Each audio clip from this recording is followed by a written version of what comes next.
A gente vai aguardar mais um minutinho, né? Para ver se entra mais pessoas. E aí a gente já dá início. Vamos falar hoje sobre o tratamento cirúrgico das hérnias de disco. Mais precisamente, quais são os critérios, né, que a gente pode utilizar para o tratamento cirúrgico, né? Uhum.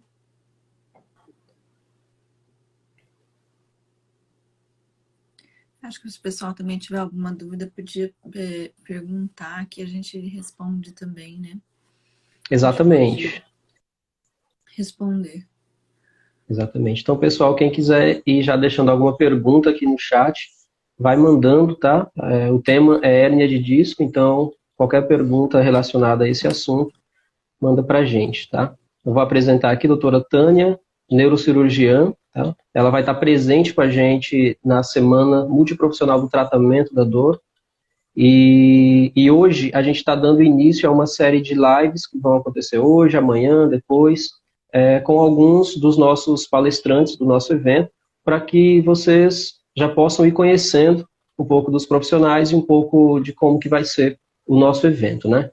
Então, a doutora Tânia hoje vai falar sobre quais são os critérios para elegibilidade das hérnias discais para a cirurgia, né?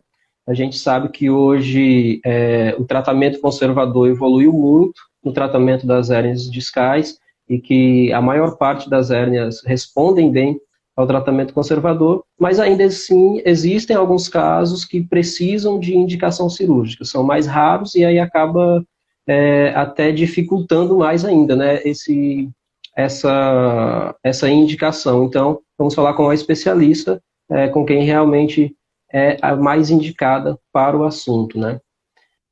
Como que está hoje, doutora Tânia, em relação ao aparecimento desses pacientes que têm indicação para a cirurgia de hérnia de disco? A gente sabe que é um problema bastante comum, mas quais são os principais critérios que a gente pode utilizar para a indicação cirúrgica?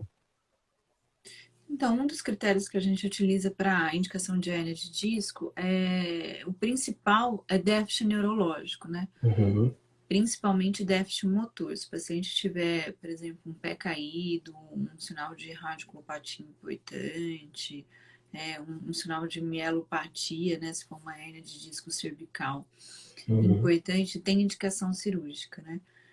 Por exemplo, o paciente começou com uma dor lombar e evoluiu com déficit motor do uhum, pé direito, não levanta o pé ou não abduz o pé, né? Que é uhum, não levanta o pé é o famoso pé caído da hérnia de disco, né?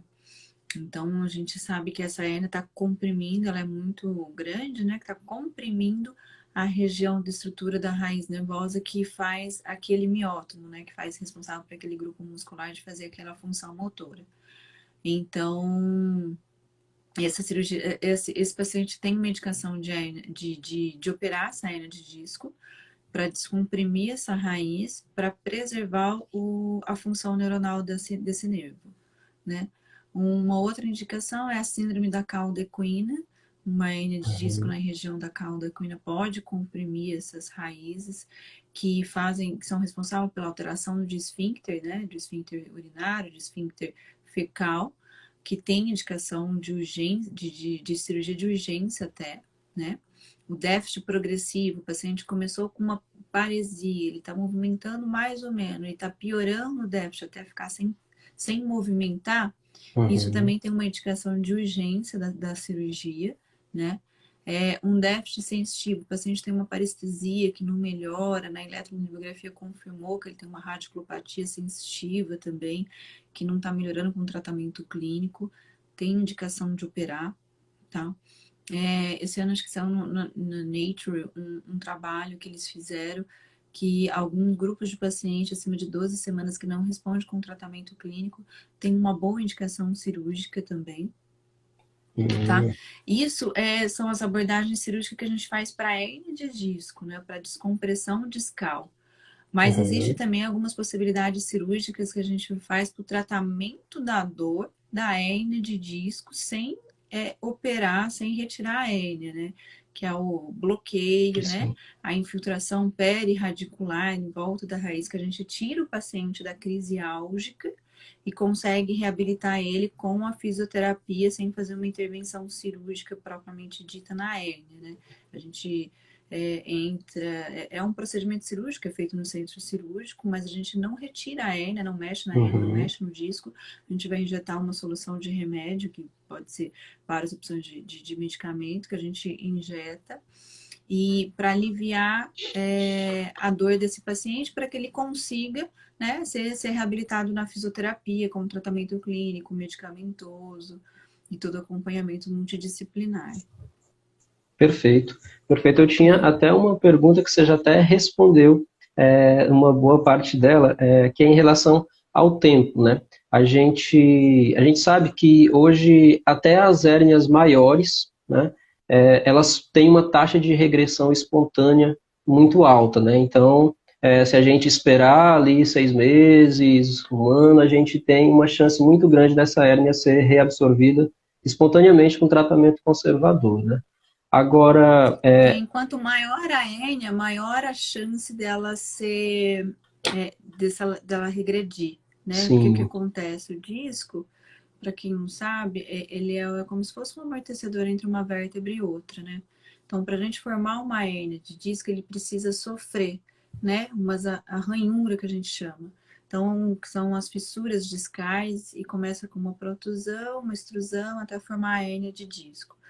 Normalmente, a fissura, a protusão, o começo da hérnia de disco, ele libera substâncias que estão dentro do disco, que normalmente a gente não tem no nosso organismo, né?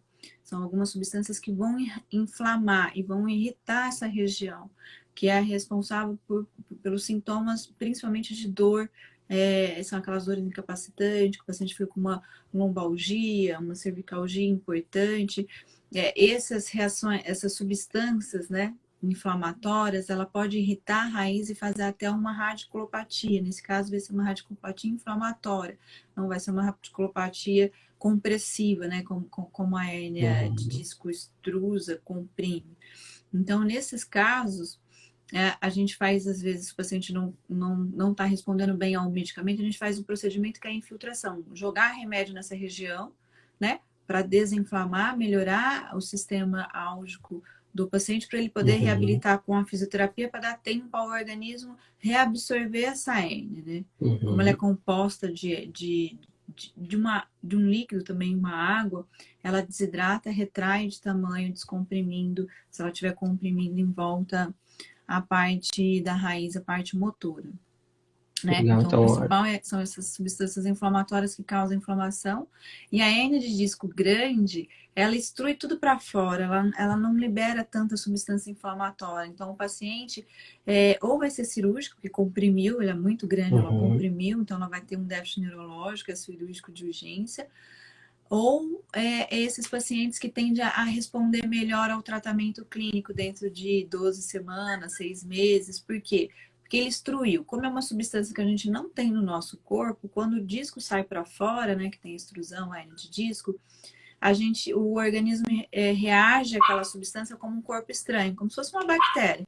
Aí vem a célula de defesa e come, vai fagocitando aqueles fragmentos de disco. Por isso que a hérnia de disco desaparece, né? A gente tem uma resposta imunológica contra o disco e a gente tem uma regressão em alguns casos, sim. Então, de uns 65% até 73% na hérnia de disco extrusa, a gente consegue ter uma uhum. regressão espontânea dessas hérnias. Mas enquanto isso tem que reabilitar, né? Com remédio Sim, e fisioterapia, esses pacientes. interessante. Então, quando esse paciente chega até o hospital, geralmente ele não vai direto para o consultório, né? Ele vai direto para um hospital, para um atendimento de urgência. Aí você identifica que ele tem uma hérnia extrusa, você espera, ainda tenta esperar, né? Pelo menos um tempo de 12 semanas no conservador Se a ainda, correto? gente fala que se ele não tem os sinais de alarme, né? Que são um Uhum, déficit neurológico instalado ou em progressão, a gente tende a esperar. Aí as o bandeiras. procedimento da dor, né, o bloqueio da dor vai depender do tipo de dor de cada paciente. Tem paciente que Uhum. tolera medicação oral, a gente mantém com medicação oral. Tem paciente que não tolera a dor fica incapacitante mesmo com medicação oral, então a gente faz associado a medicação oral mais o bloqueio e Uhum. acompanha. Aí, se não melhorar, for refratário ao tratamento clínico depois de algumas semanas, aí a gente tende a indicar o procedimento cirúrgico. Perfeito.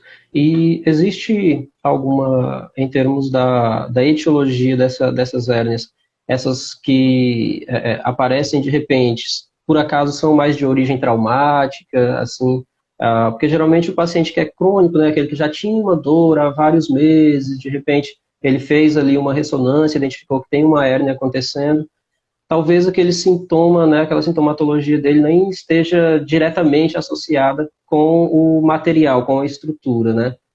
Então, a etiologia dessas hérnias que acontecem mais constantemente são o quê? São de origem traumática, por exemplo? Tem uma genética bem importante nos Uhum, pacientes com hérnia de disco, tá? E ele tem que ter uma predisposição genética para ter a formação, a propensão de ter a hérnia de disco. E além dele ter a genética, ele vai ter que ter alguma mudança no estilo de vida, na qualidade de vida que ative essa genética, né? uhum, Ou sobrepeso, né? O paciente tabagista, o cigarro já foi comprovado que ele, igual ele deixa a pessoa mais velha, ele deixa a pessoa mais velha porque ele faz ruga, porque ele destrói o colágeno, né? E em volta do disco, principalmente a parte externa assim, do disco, ele é formado por um tipo de colágeno. Então, no cigarro, ele diminui essas fibras de colágeno em volta do disco, então ele tem maior propensão à formação de hérnias de disco. Né? Então, o tabagista ele tem uma maior propensão do que um grupo não tabagista. Doenças, se você tiver a genética para ter propensão de hernia de disco, se você faz algum movimento muito repetitivo, pega uhum, carga axial muito grande, sem ter uma musculatura fortalecida, sem ter uma posição ergométrica correta, o que acontece? Você vai sobrecarregar aquele disco que já tem uma fraqueza discal. Então, de tanto você sobrecarregar, colocar peso, sobrecarregar, essa pressão no disco faz a extrusão. Tem maior incidência de extrusão, sim. Tá? Mas somado ao você tem que fator ter genético, né, no uma caso. genética aí, né? Uhum, Não é só porque, por exemplo, assim, eu escuto, mas é porque eu trabalhei a vida inteira pegando pesado. Não, porque eles até compararam pessoas que fazem, até esqueci o nome daquele esporte, né, que joga peso em relação às pessoas que trabalham pesado e quem sim. pega peso, arremesso de peso, eles não têm maior incidência de hérnia de disco, né? Então, fala contra de ser apenas, né, pegar peso, fazer uma atividade que requer Uhum, mais. Então, você tem que ter as duas coisas, né? Fazer um meio errado e ter uma propensão uhum. genética para isso, uma doença do colágeno, alguma coisa que facilita a maior risco de hérnia de disco. Perfeito, muito importante realmente ressaltar, né, esse ponto, porque as pessoas têm uma tendência a acreditar em alguns mitos, digamos assim, de que simplesmente um movimento repetitivo vai te fazer desenvolver uma hérnia de disco. Uma postura considerada errada vai te fazer desenvolver uma hérnia de disco. E não é bem assim, né? Muita gente trabalha a vida inteira com movimentos repetitivos e nem por isso desenvolve uma hérnia de E disco, nem né? por isso tem. E por isso tem uma hérnia, no caso, uma hérnia que a gente chama de hérnia verdadeira, né? Você teria uma porcentagem, mais ou menos, dessa clientela, desses pacientes que chegam, que recebem indicação cirúrgica, Então, de hérnia de disco, que vão para a cirurgia, que recebem de indicação cirúrgica? 35 até 75% dos pacientes de hérnia de disco, né, dependendo do perfil, a gente consegue Uhum, fazer tratamento conservador. uhum, Esse grupo vai precisar, a curto, a médio ou longo prazo, pelo menos alguma intervenção para dor. Não uhum, necessariamente uma intervenção cirúrgica para hérnia de disco, porque uhum, a hérnia de disco, principalmente da região lombar, ela é muito complexa, né? Porque você tem essa alteração do disco, né? Por exemplo, você tem uma fissura, essa fissura vai levar à liberação dessa substância do disco, causando uma inflamação. E isso vai sensibilizar as estruturas que sentem dor na coluna. Mas, por exemplo, assim, se você tiver uma dor miofascial, uma dor facial, uma dor muscular nessa região lombar, que é muito comum ter associado, pela facilitação dessa neuroinflamação que está acontecendo pela ruptura do disco, elas vão ficar mais exacerbadas. Uhum. Então, ela vai dar um falso positivo para você operar. Então, por isso que esses pacientes a gente tem que manter o tratamento clínico. Se não tiver uma boa indicação cirúrgica para operar a hérnia, né, um déficit neurológico, progressão, ou não melhorou, a gente lança a mão do bloqueio, né, para Sim. ajudar a desinflamar essa região, diminuir a sensibilização dessa região, e a gente vai estudar a região lombar, vai ver se não tem dor miofascial, se não tem que a gente descobriu agora que a gente tem bastante nociceptores na fáscia, né? Nas Uhum. fáscias musculares. Então, às vezes, é aquela fáscia que está causando principalmente a dor lombar dele, muito mais do que a hérnia de disco. Uhum. Então, por isso que a gente vê muito insucesso da cirurgia da coluna lombar, principalmente do insucesso da cirurgia da coluna lombar, nos pós-operatórios de hérnia de disco, né? Porque não foi bem indicada e na hora indicada, né? Assim, e Você aí deve ter o um paciente monte de faz a paciente que cirurgia, operou passa um e não tempo melhorou, né? e continua com a dor, né? Não Continua melhorou. com a dor Porque e ainda tem os ele fica fatores. muito sensibilizado. Então, quando ele tem algum outro problema próximo, aquela dor aumenta, ela expande, né? Como se ligasse um megafone aumentando a dor. Essa aula já, bom. Não, tô Não, não. sai daqui. Não, sai daqui. Ai, desculpa. Tudo bem. Ainda tem os fatores psicossociais, né? Os psicoemocionais envolvidos para o insucesso das cirurgias, né? De muitas cirurgias. Você tem um paciente ansioso, um paciente com sintomas depressivos, um paciente catastrófico.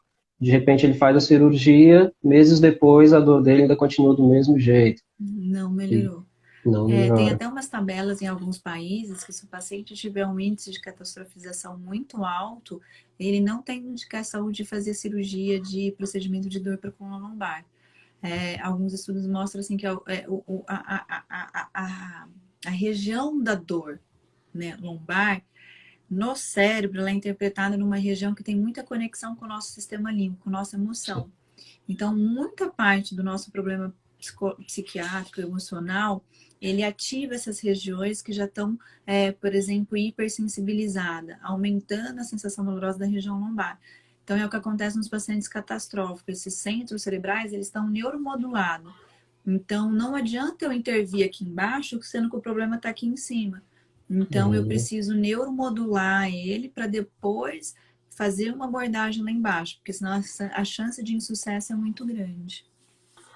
Legal, legal. Isso é interessante porque a maioria dos pacientes, no caso, enquanto fisioterapeuta, que atende em consultório, né? Não atendo dentro do ambiente hospitalar, não atendo dentro do ambiente de emergência, assim como a maioria dos fisioterapeutas ortopédicos, traumato-ortopédicos, né? Então, esse paciente com indicação cirúrgica dificilmente chega para a gente, né?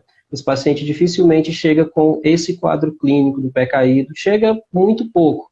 E aí é onde mora realmente a diferenciação que a gente tem que saber fazer.